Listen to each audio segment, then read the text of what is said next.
Well, here's neighbor sled number 2.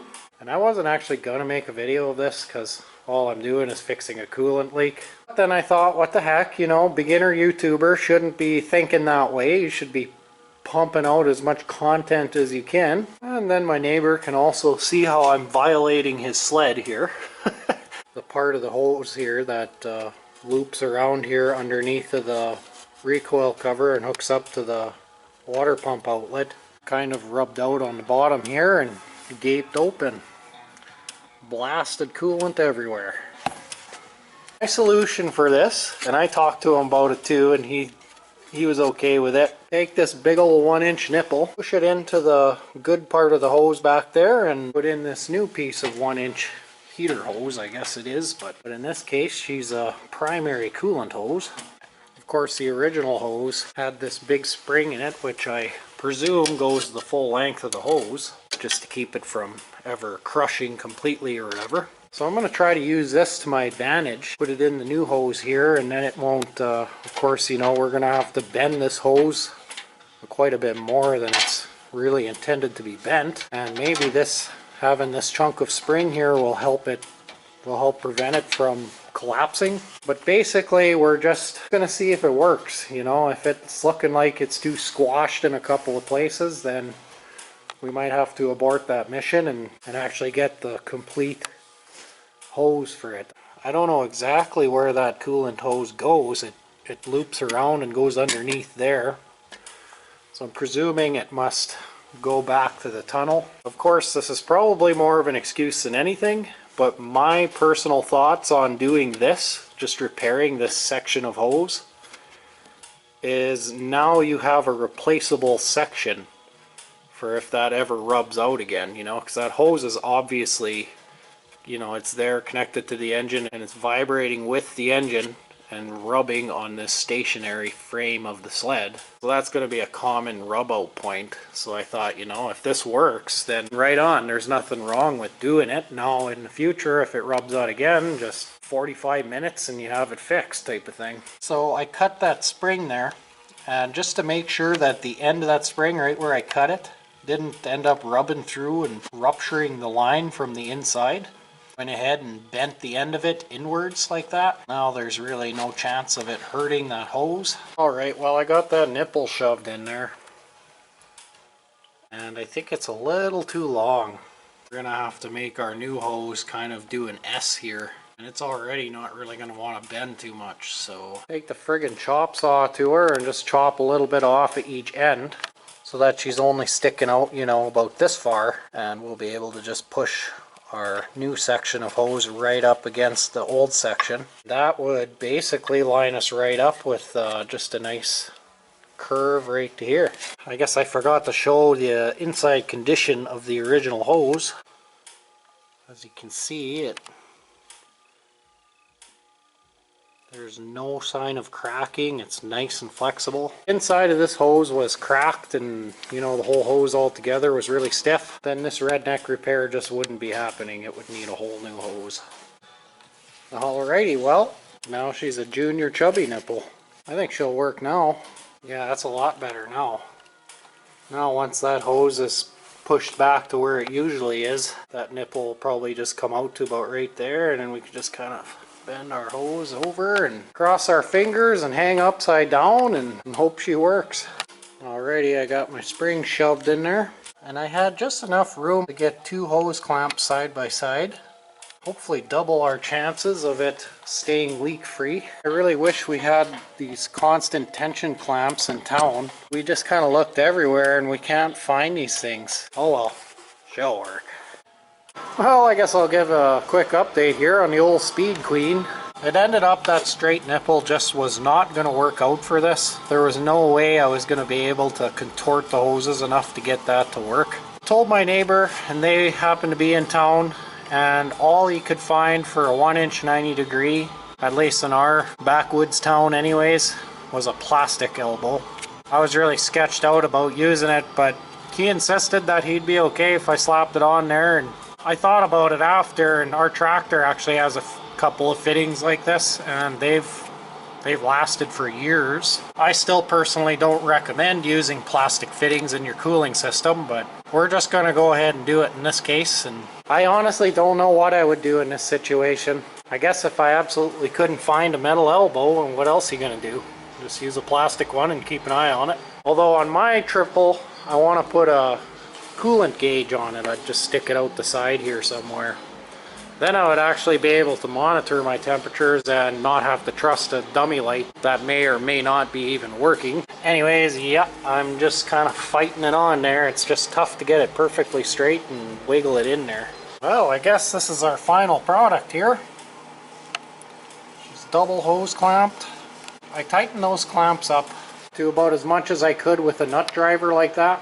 Didn't just put a wrench on them and just crank them down tight as I could. You can see that the clamp on the left there squished down a bit more than the clamp on the right, but that's just because the clamp on the right's actually clamping on the barbs, and then this left clamp is just clamping onto the tube. I guess this is our final product here.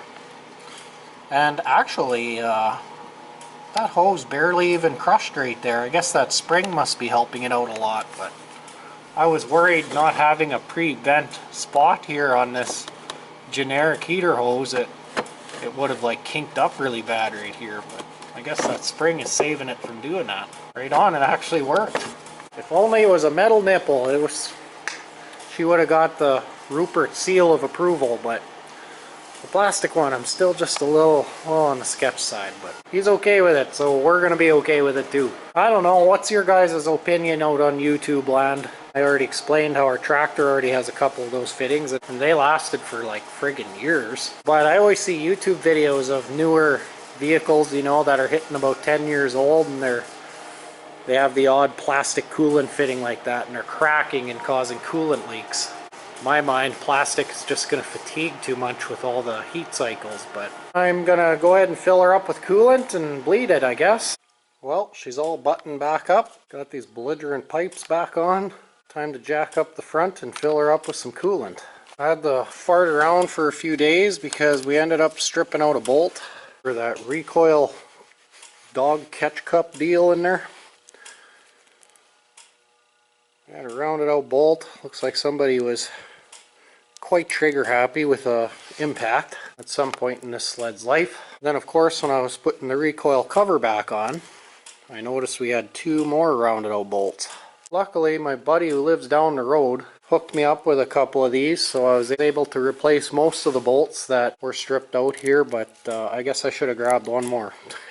For now she's going to be missing one recoil cover bolt. I made it so it was a nice easy to access one. Just happened to notice that don't look very good. Ugh. Smells like gear oil, but it looks like shaving slop. Yeah, yikes. I'm gonna have to, I mean, I don't even know if there's any oil in there, but I guess I'll deal with this once I get this thing filled up with coolant here. We're gonna have to figure something out for that, because I sure don't want to test drive her with the gear case looking like that. I cleaned and redunked her. She's bone dry. Wonder if it has a leak. Alright, we got her jacked up here. Alright, well, we got her jacked up here. According to the research I've done, you're supposed to jack up the front, remove the bleeder screw, slowly pour coolant in until coolant starts coming out of that thermostat bleeder screw there, and leave our little air bleeding whooper thing up here so as it doesn't allow this part to seal, and any more air that purges through the system can burp out into the overflow bottle. After she runs for about 5 or 10 minutes or so and it starts warming up, you're supposed to feel the actual coolers under there in the tunnel and see if they're getting warm. If they are getting warm, that's good. That means you mustn't have very much air in the system at this point, and she might be ready to lower down and, well, top off the coolant if necessary, and then lower down and take her for a drive and go over some left and right whoops, up and down whoops, just kind of drive it nicely and go over some hilly terrain just to kind of encourage more air to purge out.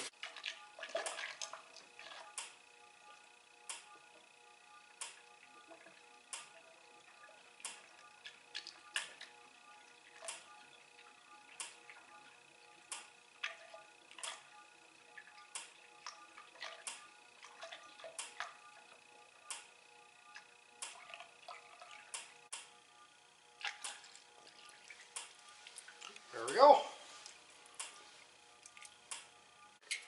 Yikes, just about lost that washer.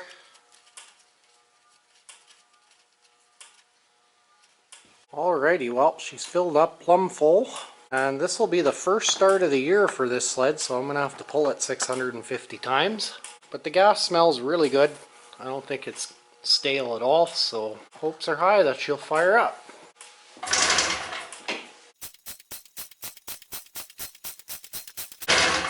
Whew. I missed the first start.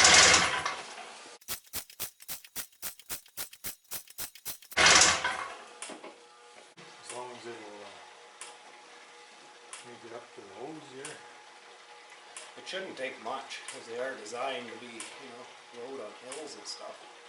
Now let's see what happens.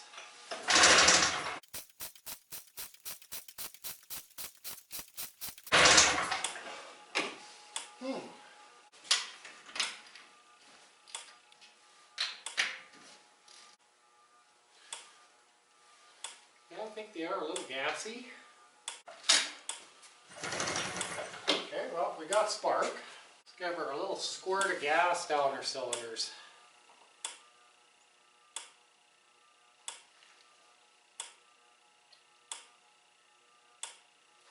Just to help wake her up a bit. Alrighty.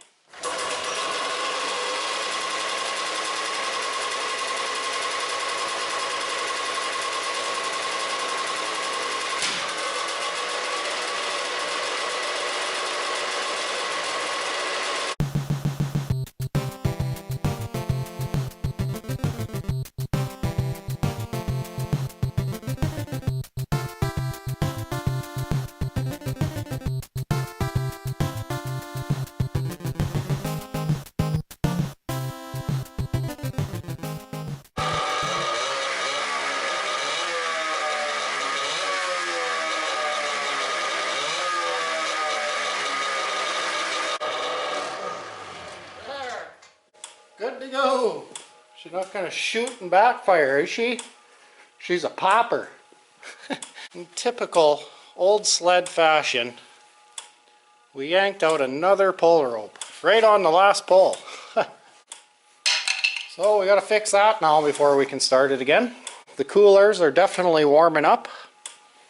So I think we've successfully bleeded the system. But I got to go to work, so alrighty. Got that fresh recoil rope back in there. Pulls just behind the seat like I like it. Shouldn't have any worries about that now. Boy, I'm hitting record levels of broken recoils this year. I think our count so far is 4. But you know what? It's all good because it gives me a chance to double check and retighten my hose clamps here after a heat cycle. So, it was meant to be. Well, I suppose I should give just a little update. It works good. I'm not too sure yet if it's running right or not. You'll never be able to pick it up on camera because you got to be there and actuating the throttle and feeling it to know what I'm talking about. But I feel like it's just a little bit gutless on the low end, but the problem is I don't really know how those sleds are supposed to act. Maybe that's normal for them to be a little gutless on the bottom end, but boy, once she gets into that higher RPM range, you'll fly right off of it if you're not hanging on.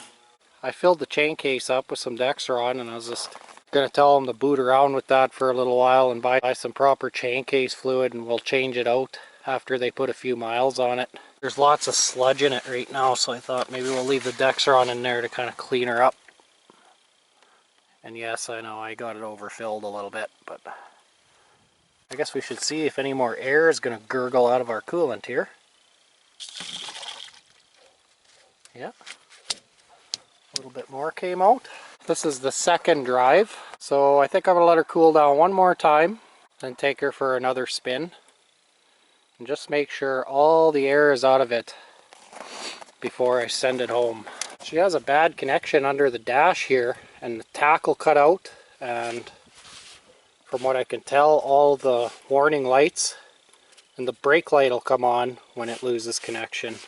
I took the connector, I pulled the connector apart and took my pick and kind of closed up those things that push onto the pins, and I hosed them out with some electrical contact cleaner, and it helped. I mean, it wasn't even working at the start. I'll have to take that apart again and diddle around a little more, I guess. Well, I guess I'll give you a quick update on the wiring here. I don't think it was anything to do with that connector. I found a little piece of electrical tape wrapped up near this light socket. Of course, that's really sus, so I undid it, and I found this. As you can see, it's nice and loose.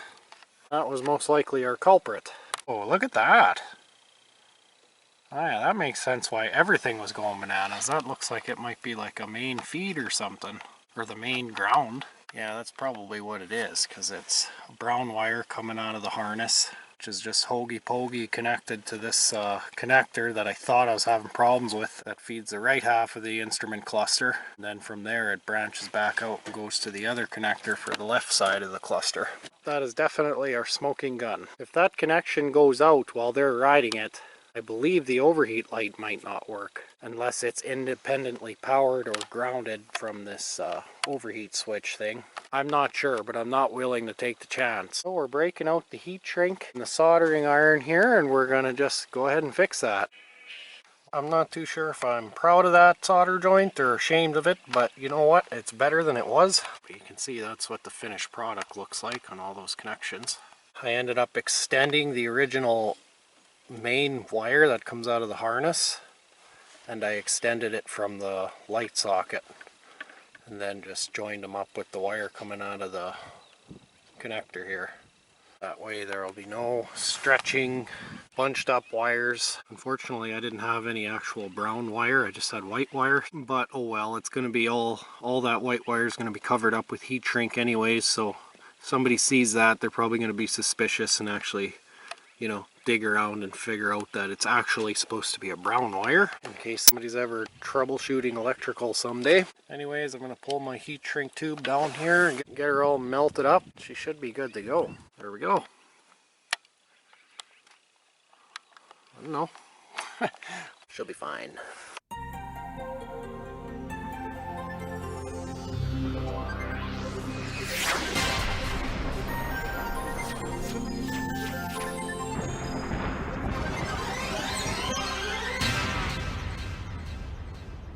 Be lazy and take a shortcut in fixing this properly, but how do I say this so it's not all gibbled? What the heck did I do with the other part? Where art thou? It's got to be right here in front of my face. I'm just not seeing it. Where is the spring? Oh, spring! Oh, and we're zoomed all the way in just about. Oh, hey. Oh, for the love of Pete, man. What did I do with that stupid spring? Do about as much as I could tighten them up with impact. Impact, yeah. We battened them bastards right down. What the hell you call this again? Oh, nut driver. Okay. Yeah, crap, those mufflers are hot.